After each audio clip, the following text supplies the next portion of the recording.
The Oklahoma Sooners absolutely dominated the Rivals 300 update.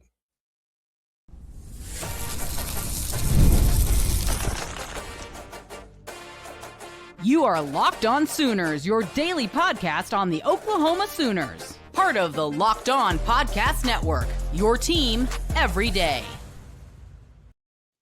What's up, Sooner Nation? Welcome to Locked On Sooners, and thank you for making Locked On Sooners your first listen every single day. Shout out to all the everydayers out there. Tune in and subscribe to the show wherever you get your podcast. We're part of the Locked On Podcast Network, your team every day. Today's episode is brought to you by Mazda. Wins define the moment, putting in the work that defines you. Stay tuned for highlights in this week's Moving the Game Forward. There's more to a Mazda because there's more to you. I'm John Williams of Sooners Wire, and on today's show, we're going to talk about assistants' expectations, discussing what LaMar Morgan and Deland McCullough had to say to Soonersports.com about their expectations for Oklahoma football. We're going to discuss a wild article that was released with some bold moves and why it's not going to happen, and Oklahoma would have zero interest in this happening in the second segment. But we got to talk about the Rivals 300 update that was released on Monday first, and the Oklahoma Sooners were tied for the lead in teams with the most players ranked inside the Rivals 300 with 7. They were combined with Ohio State and Texas A&M at the top of the leaderboard, with 7 players committed inside the Rivals 300. And those 7 players are Cooper Hackett at number 6, Kaeden Penny at number 20, Keldrid Ben, the running back, who is a fast riser, at number 86, DeMar DeZern at number 133, Taven Epps, the linebacker out of California that was the Texas commit that flipped to Oklahoma, number 216, Elijah Harmon, another defensive lineman, this one out of California as well, number 283, and Mikael McCreary, the cornerback, number 285.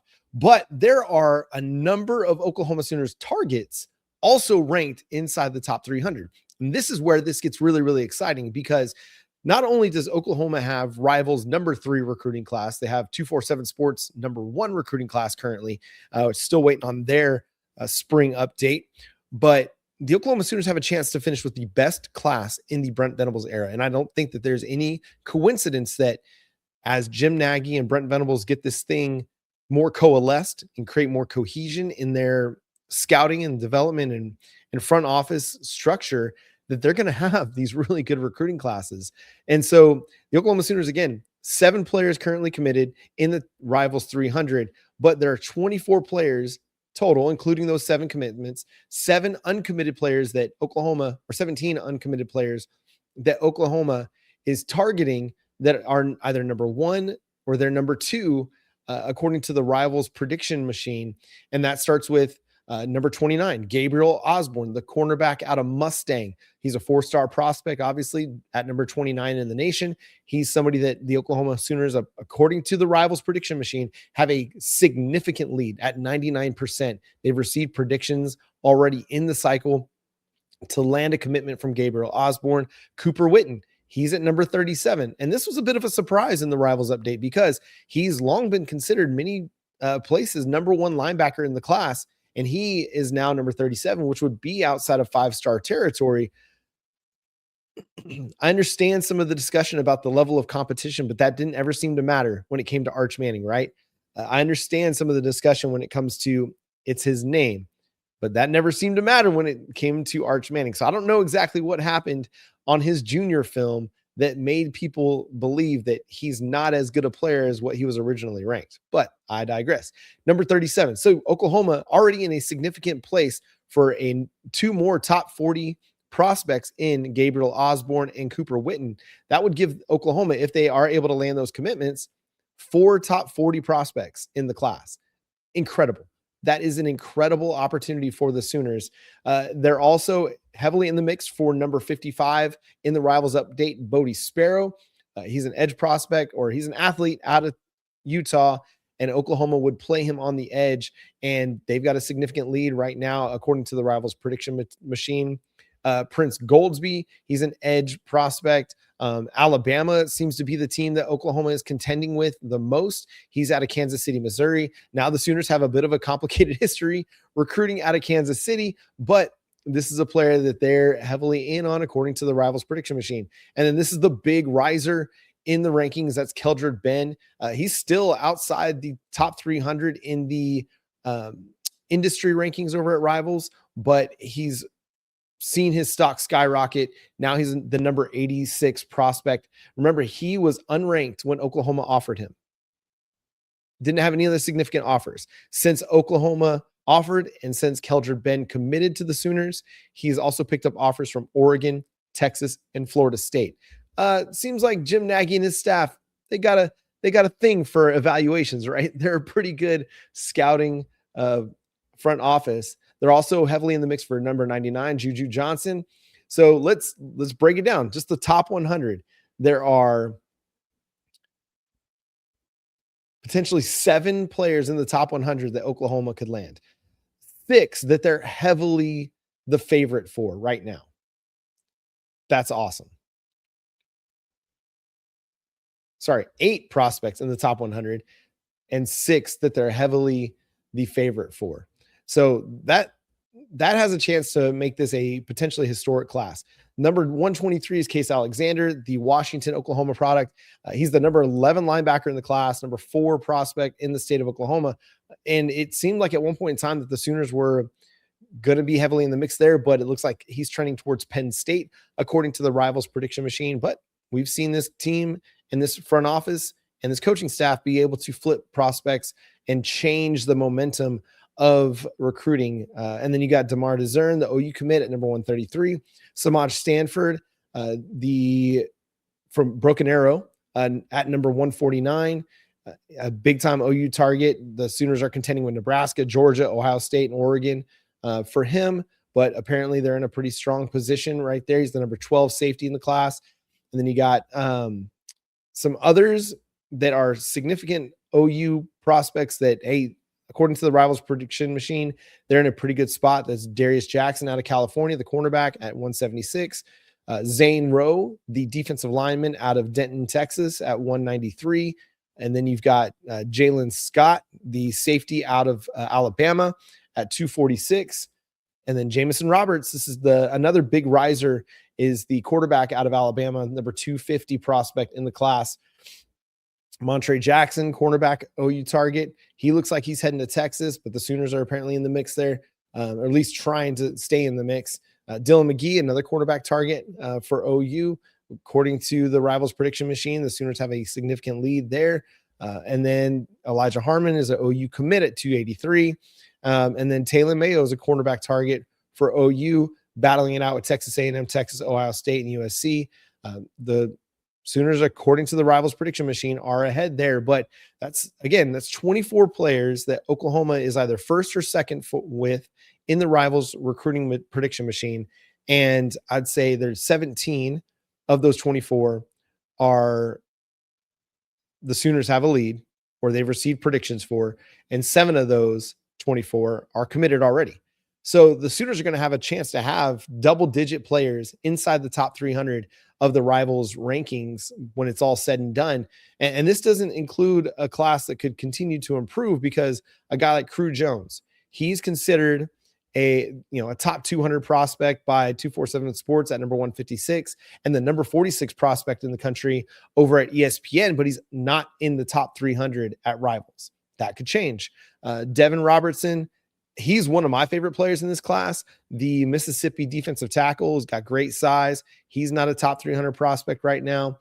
Who else could we see make a big jump? I think Trayvon Hall. That's a really talented player that isn't getting as much love as maybe he deserves. And he's another one of those guys that Oklahoma was in on early and one of the few power programs to offer that I think could see a significant bump. But what we're seeing here is Oklahoma recruited well at the beginning of the Brent Venables era, but there was still a lot of unknowns. They recruited well through the 6 and 7 season, in the 2022 season, in the 2024 season. But that 10-2 record in their first year in the SEC with the big wins over Michigan, over Auburn, over Tennessee, over Alabama, over LSU. All those big wins, making the college football playoff, gave them enough recruiting cachet to take their recruiting efforts to another level. And you're seeing it right now. 7 players inside the top 300, and they have a chance to end up with 6 to 8 inside the top 100. They've got a chance to end up with as many as 15 players inside the Rivals 300 rankings if everything holds up right now. Now it's a long way to go. We still have 10 months in the 2027 cycle until the early signing period. So a lot could still change and transpire, but the Sooners are in a great position right now. And with the way that they built this team and the way that everybody's kind of expecting them to have another good season in 2026, there's no reason why they shouldn't be able to build on this momentum that they have acquired from the 2025 season, from their early jump in the 2027 recruiting class, and be able to push the ball through the end zone, over the goal line, and score another really strong recruiting class in the Brent Venables era. All right, coming up, there's a lot of discussion about realignment again, because the schedules and the playoff and everything is just so up in the air. And so USA Today Sports released a bold predictions, or at least not bold predictions, bold moves to reshape the conference landscape. We'll discuss that coming up next here on Locked On Sooners. This is Mazda's moving the game forward for those who show there's more to the score than what's on the screen. Sahara Williams was absolutely dynamic for the Oklahoma Sooners in their win over Tennessee, led the Sooners with 22 points and 4 assists to pick up Oklahoma's 3rd straight top 25 win and really get them set up to be a host team in the NCAA tournament and potentially rise as high as a 3 seed in the NCAA tournament. Sahara shows just what it takes to really raise the bar. It takes that extra work off the court, dialing in every detail, giving it the fire, the grit, and the I never quit. We put that same passion into every model. Highlights make the real. What it took to get there makes it count. There's more to a Mazda because there's more to you. This show is also brought to you by FanDuel. Ever wanted to experience the NBA Finals live and in person? FanDuel is giving you the chance to turn that dream into reality with their NBA sweepstakes. Here's how it works. Use your profit boost on any NBA future, and you'll automatically be entered for a shot to win an NBA Finals trip for 2. That's right. Flights, tickets, the whole experience. If you're already looking at the board and thinking about which team can make a deep run, this is the perfect time to lock it in. Don't go with the Mavericks. They're not going anywhere. Maybe go with the Thunder. Even though there's been a lot of load management and things like that, if you think that they're going to make a run come playoff time, now's the time to get in on that. So visit FanDuel.com to get started. Use your profit boost on an NBA future and get entered for your chance to win a trip to the NBA Finals. Play your game with FanDuel, the official sports betting partner of the NBA. Once again, thanks for making Locked On Sooners your first listen every single day. Shout out to all the everydayers out there tuning in and subscribe to the show wherever you get your podcasts. We're free and available on all podcast platforms and on YouTube. And if you want more Locked On Sooners with less ads, go check out the Locked On Sooners Everydayer Club at lockedonsooners.supercast.com. For $5 a month or $50 per year, you can get ad-free audio access to Locked On Sooners across all of your favorite podcast feeds. Wherever you download and listen to podcasts, you can get it ad-free, lockedonsooners.supercast.com. You'll also get an invite to a members-only chat featuring Jay and I, members of the Everydayer Club, and other hosts across the Locked On network. Again, that's $5 a month or $50 a year at lockedonsooners.supercast.com. All right, Blake Toppermeyer over at USA Today Sports does a lot of great stuff covering college football and the college football landscape.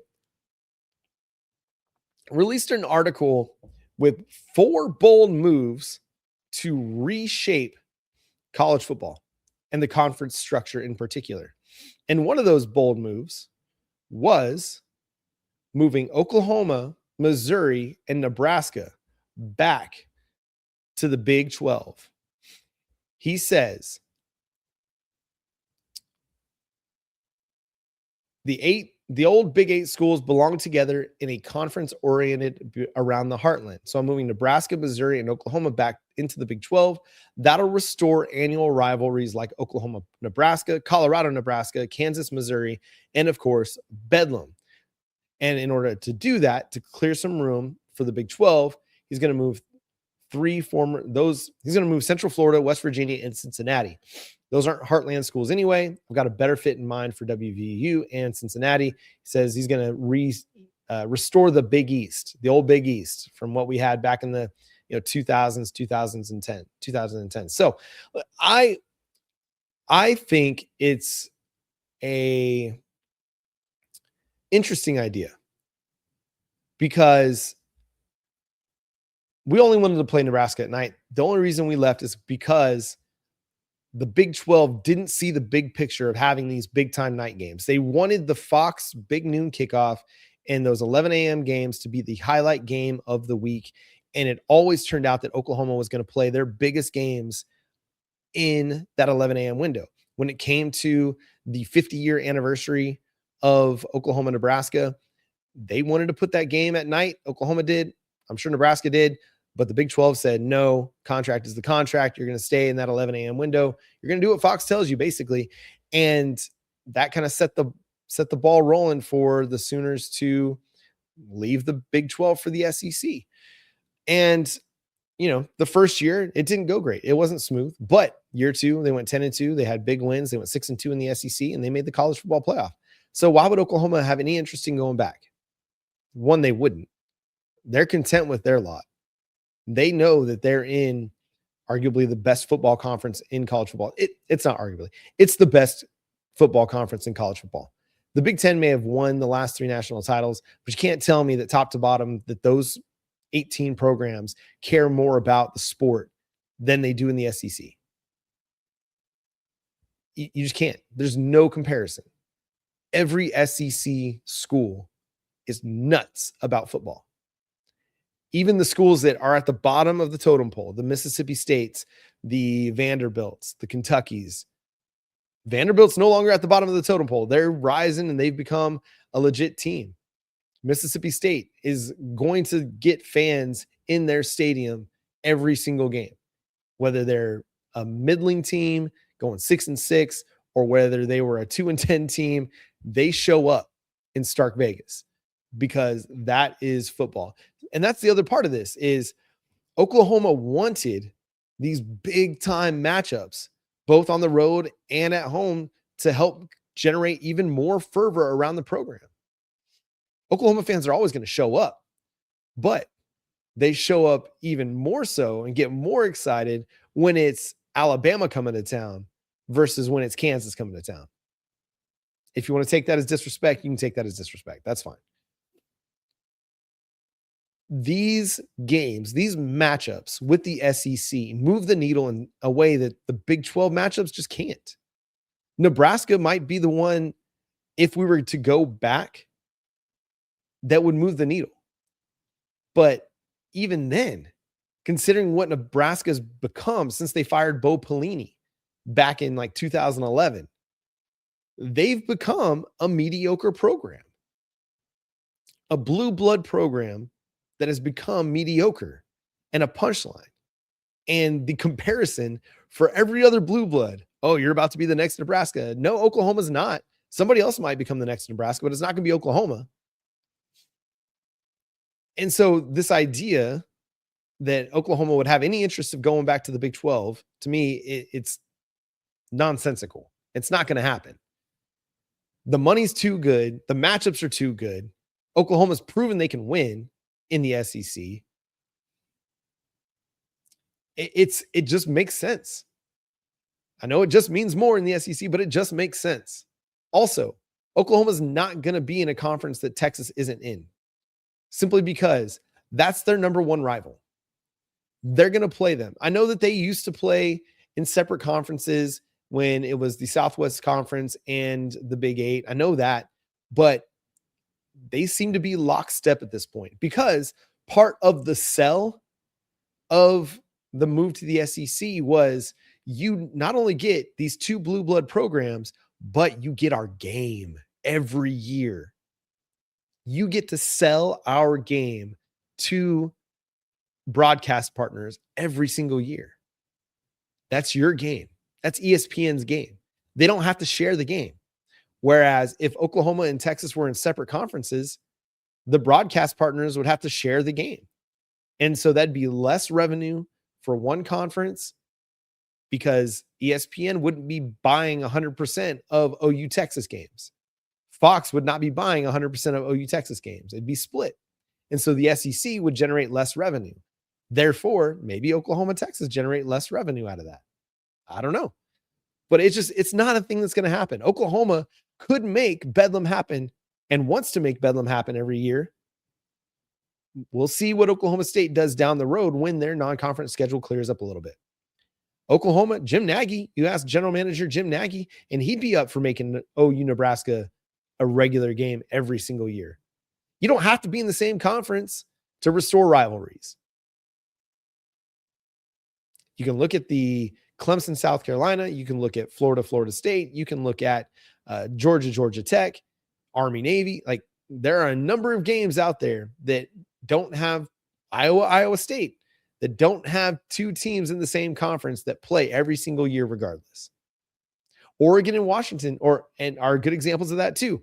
Washington, Washington State, Oregon, Oregon State. They're figuring out ways to make that game happen. Oklahoma can too. They just need a dance partner to figure out a way to make these things happen. So conference realignment is always going to be a part of the college football discussion. We go through these cycles every 10 to 20 years. But Oklahoma is not going back to the Big 12 unless there became some revenue sharing model where all the broadcast money got dumped into one bucket. And then, like the NFL does this. They sell their broadcast rights as a league, and then they share all the revenue equally amongst the 32 teams. If there became a super league and all say 64 teams came together and said, hey, we're going to dump all of our broadcast revenue into the same bucket, and whether you're Rutgers or you're Georgia, you're getting the same amount of revenue from the revenue share deal. Or maybe a better example is whether you're Oklahoma State or you're Virginia, you're part of the Big 12 or the ACC, you're going to get the same broadcast revenue deal as Alabama does or as Michigan does. That's the only way that I could see Oklahoma going back to what's called, quote unquote, the Big 12. And it would just be a divisional realignment based on this new Super League. But again, I don't see it happening. The SEC's at 16 teams. That's a good, nice number. If you want divisions in that, just divide it up, 8 and 8. If you want to create a playoff out of that, like we talked about on yesterday's show, there's a way to do that. Could the SEC go to an all SEC schedule? It's possible. I don't see it happening. I think the non-conference games that a lot of these schools have with out-of-conference opponents that are every single year, I think that keeps that from going to an all SEC schedule. So, yeah, I just don't see this thing being a thing. Oklahoma's not itching to get back to the Big 12. They don't care. The Big 12 is gone. We don't miss it. It's fine. It's good football conference. I enjoy watching Big 12 football still, but Oklahoma's not going back. So, anyway, all right.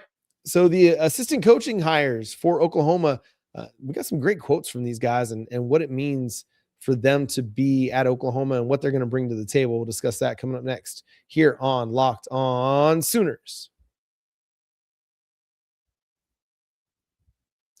Workplace chaos, deadlines stacking up, inbox overflowing, and the one position you have to fill still sitting open. When the pressure's on and you need the right hire, this is a job for Sponsored Jobs. Indeed Sponsored Jobs helps you reach the people who actually fit what you're looking for, skills, experience, location, so you're not just hoping the right candidate stumbles across your post. So if you're hiring, spend less time searching and more time interviewing candidates who check all your boxes with Indeed Sponsored Jobs.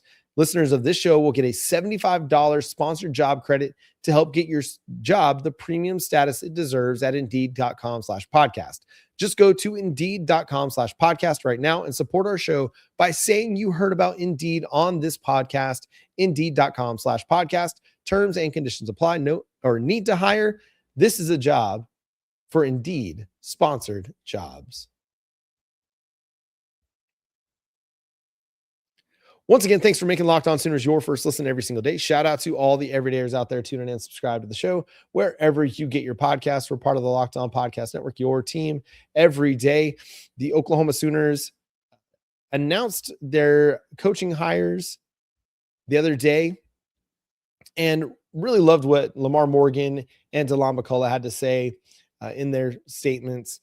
LaMar Morgan said, "This is a storied program and everybody knows the OU logo. No matter where you are in the country, whenever the Sooners play, everybody's paying attention. The opportunity to join a staff that is respected across college football from offense to defense to special teams was important to me. It's awesome to be around that and a part of that. You always want to find ways to better yourself as a coach and a person. And the best way to do that is to be around people who have been there, done that, quote unquote, in terms of having success at every level. And that's what you see here at OU. For me, specifically on defense, when you walk in that staff room and see multiple guys who have been developing and growing as people and coaches, this is a great opportunity. Multiple guys have been coordinators, and Coach Venables is a very accomplished one himself. That's all very attractive as a young coach. He said his mom was a dyslexia teacher, and so he realized the importance of education. I want to be an elite teacher. I want to take a young man when he gets here at 17 or 18 years old and teach him the game, teach him about life and what it means to be a Sooner. Those are very important things in this transactional climate of today. I want to be a transformational coach who gets the players to really buy into the brotherhood here.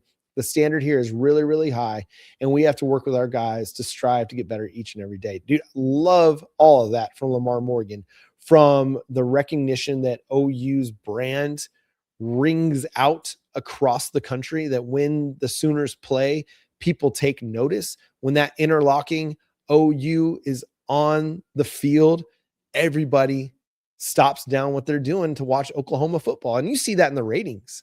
But he also talked about just the idea of wanting to develop people. And I feel like that fits in so well with what Brent Venables has been about. The growth of the soul mission, the development of the staff, talking about the way these coaches talk about the players, about them being just great people, in addition to being great players. You look at Miguel Chavis, anytime he talks about a player, it's always about what the person is more often than what the player is. And I think LaMar Morgan is going to fit in with that really, really well. He has a desire to uphold the standard at Oklahoma, which I know there's been discussion about what the standard is, but ultimately it's we are going to strive for excellence, strive to be our best every single time we step foot on the field. Does that actually happen? I don't know. Not every time. It doesn't always happen where these guys are playing their best ball or being their best, but the idea is to strive for excellence. I think that's the standard. Give your best effort, your best energy every single time you're on the field. And so much of this discussion for LaMar Morgan is about development and upholding that. Jay Valai set the tone with development at Oklahoma with the way that, Eli Bowen and Cortland Guillory have performed early in their careers. A lot of that's a credit to them and what they brought to the table when they arrived at Oklahoma, but it's also a credit to their ability to take the coaching, take the playbook early, learn it, and get in there and put their head down and go to work and grow. So that's the standard. Is Jay Valai's kind of put this thing in a place where it's really, really good position. Now it's up to LaMar Morgan to take it to the next level. As for Deland McCullough, this one is the one that you're seeing kind of circulating, but it's a great quote. He said, "Our players will be detailed, dependable, and disciplined. That standard does not change. Oklahoma represents grit, tradition, and championship expectation. What's been consistent everywhere I've been is development and production at the running back position." That's true. What I also found interesting is I've recruited several of the backs in this room and built strong relationships here. Now it's about raising the ceiling and competing at the highest level in the SEC. Love that. About being detailed, dependable, and disciplined. You've got to be detailed this day and age. If you're not, if you miss a detail in your assignment, you get beat. If you miss a read on your run scheme, you run into the wrong hole. If you miss the blitz pickup, your quarterback gets crushed. You got to be detailed. You got to be dependable. Bill Parcells said it best, that the best ability is availability. Yes, you can have all the talent in the world, but if you're not available, it doesn't matter. Whether it's because you're injured or you're mentally checked out one day, whatever, but it's you got to show up and you got to be available every single time. And that's what we try to bring here on this podcast, is being here, being consistent every day and trying to put our best foot forward every single day. Even when we're not feeling our best, we're going to be here and put together a show for you. So the best ability is availability. That I need to work on that one, because I love the quote, but I can't say it. And that's been an issue for Oklahoma running backs, especially over the last few years, is the injuries have just mounted up, whether it's Gavin Sawchuk, Javonte Barnes, whether it was, Taylor Tatum, Gavin Sawchuk, Javonte Barnes, whether it was Xavier Robinson, Torrey Blaylock. These guys just keep getting banged up. And it's hard to find any consistency at the running back position if you don't have a consistent group of running backs to put on the field. Whether it's during spring ball or fall camp or during the season, there's got to be consistency there. There's got to be a legitimate hierarchy of, hey, we know this is our number one guy and he's going to be there. He's going to show up every day. This is our number two guy. We're going to hand him the ball as well. He's going to get opportunities, but he's got to show up every day. And there's got to be a little bit of a hierarchy, but there's also got to be a reliability. And if you're not reliable, then it's hard to develop guys. It's hard to grow them. It's hard to give them opportunities if you're unsure if somebody's going to be there day after day after day. I remember that from coaching. Like whenever I was coaching either lacrosse or with youth soccer or whatever, if guys aren't showing up to practice, then it's hard to know what you're going to get from them in a game sometimes. But and so it's hard kind of to give them some of the same opportunities as some of the players that show up every single time. And that's not, in youth soccer or whatever, it's not mean I'm not going to play him, but maybe I don't give them the penalty kick, or maybe I don't let them do the corner kick, or I'm not letting them, start for the team or whatever it is. Showing up matters. And it's a value I'm trying to teach my kids, is that showing up matters, even when you don't feel like it, that showing up is important. Last week I was sick every single day that I went to work, not like running a fever or contagious or whatever, but I was sick. I was not feeling my best. You heard it in my voice on Monday's show. I was not at my best, but I put a mask on, I took some Tylenol and some ibuprofen, and I went to work, made sure I drank enough coffee, and I went to work, because I want to show my kids that when you can, you do. And what you can and can't do is a lot of times in your mind. You're not always going to be 100% in life. You're going to not be at your best every single day. But if you put your foot forward and you step out the door and you go get, your backpack on and you attack the day the best way that you can, you're going to have an opportunity to make an impact in your day and somebody else's day, and you're going to grow and develop. And so that's an important value, man. And that's, again, I'm not sending my kids to school like deathly ill or with running fevers. And there are days when they just cannot do it. And I'm like, hey, yeah, stay home, rest, get better. But there are days when I'm just like, oh, I don't feel like it.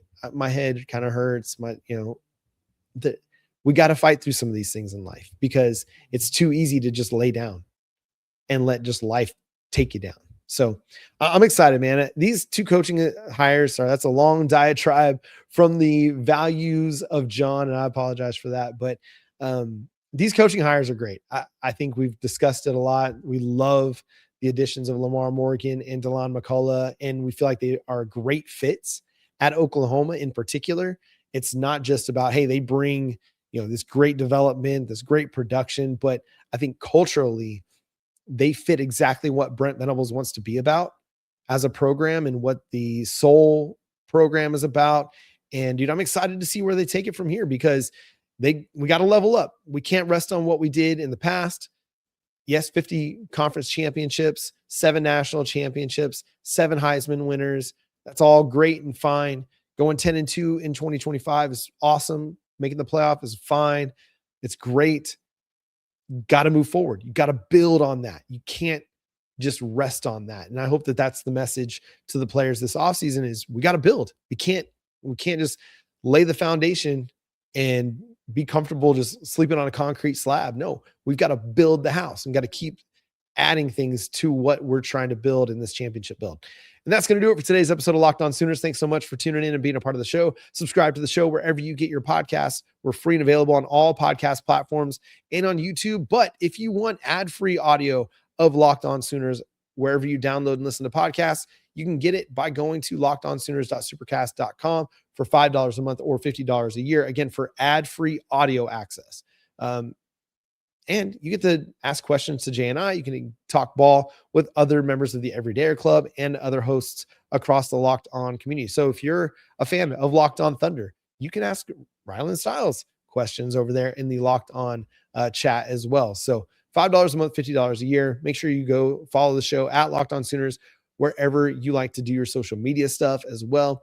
But until next time, I'm John Williams. Talk to you then. Boomer Sooner.